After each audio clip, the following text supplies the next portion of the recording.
Hello, everyone, and welcome back to Winning and Wealth Wednesday. I hope you all are having an amazing day so far. I am April Cobb, and I am so excited, as always, to be here to share with you all.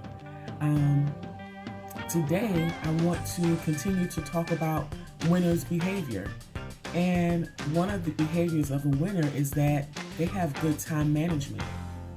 And so with time management, I hear a lot that, people have so many things to do in so little time, or that time is going by so fast, which it really kind of feels that way.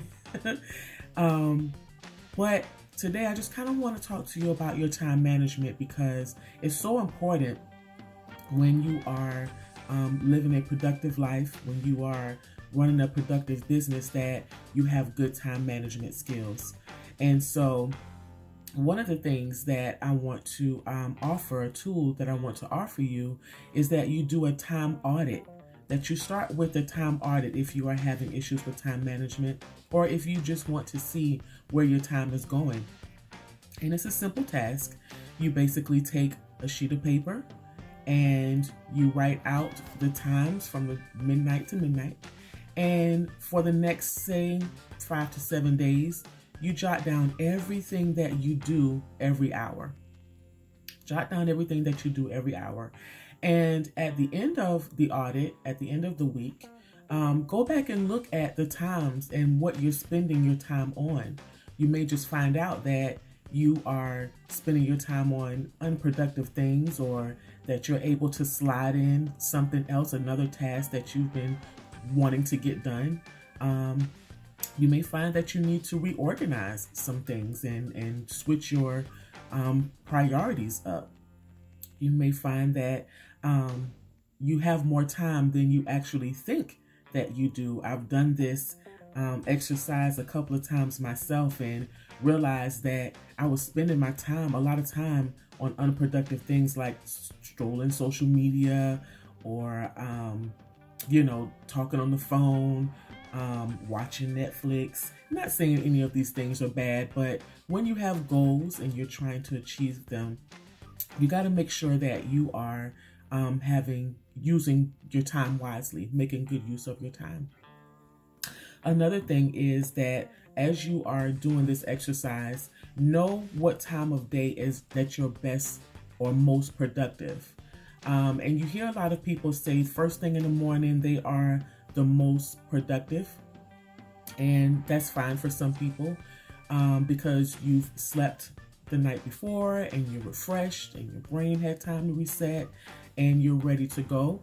But sometimes it may be in the evening that you are the most productive. So pay attention to what times of the day you are most productive, and begin to reorganize and shift your tasks for that time of the day. So a lot of people have a lot of big tasks that they have to handle during the day, especially if you're running a company or if you're just running your household. You have a lot of different tasks that you have to get done, and sometimes people become overwhelmed because some of the tasks seem so big. And we've all heard that saying, how do you eat an elephant? One bite at a time, right? So I was reading this book and the author was talking about taking micro steps. And that's just basically the same thing. Taking a large task and breaking it down into little pieces. And once you break it down into little pieces, you start doing one thing for that little piece until it's done, and you take the next piece on until it's done, next piece until the whole task is accomplished. So don't become overwhelmed.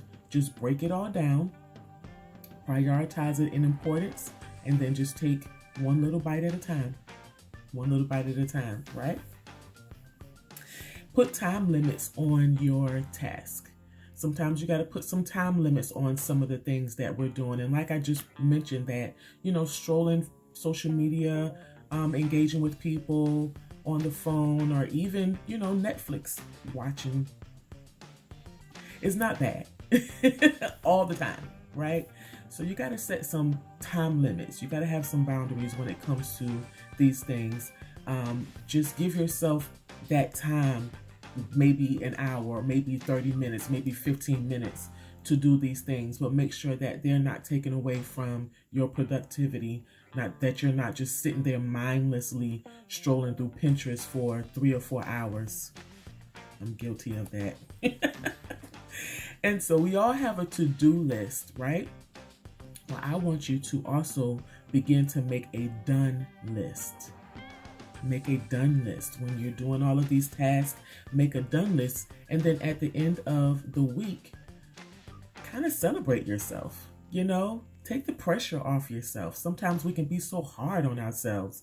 Be gentle with yourself. Look at your done list and celebrate the things that you did get done. Celebrate the fact that you did find some space after you did your time audit to get another task done, that you prioritized and reorganized some things, and now you're making better use of your time. So that's all that I wanted to talk about today. We have to make some healthy choices. Our pastor talked about making good decisions on Sunday. And in order for us to live that good, well-rounded, balanced life, we have to make really good use of our time. Okay? So until next time, I will see you all then. Have a good day.